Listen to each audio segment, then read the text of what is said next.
ফ্যাসিস্টদের বিচার এই বাংলার মাটিতে হবে, সে যেই হোক না কেন।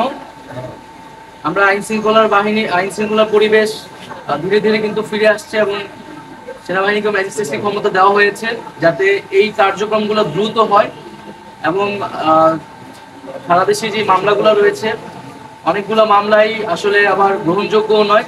আমরা সেক্ষেত্রে আহ্বান জানিয়েছি যে সুনির্দিষ্ট অভিযোগের ভিত্তিতে যাতে মামলাগুলো করা হয় এবং সেই মামলার ভিত্তিতে যাতে পুলিশ এবং প্রশাসন দ্রুত ব্যবস্থা নেয় এবং তাদেরকে গ্রেফতার করা হয়। এখানে মানুষজন আশ্রয়কেন্দ্র থেকে অলরেডি চলে যাওয়া শুরু করছে। পানি কমতেছে, লক্ষ্মীপুর জেলায় যতটুকু শুনলাম একটু দেরিতে কমতেছে, কারণ এখানে খালগুলা দখল হয়ে গেছে। সেই খালগুলা যদি খনন করা যায় তাহলে দীর্ঘমেয়াদী এটা একটা সুরাহা হবে। সেই বিষয়ে আমরা দেখব এবং এখানে গৃহ নির্মাণের জন্য অলরেডি বাজেট পাঠানো হয়েছে।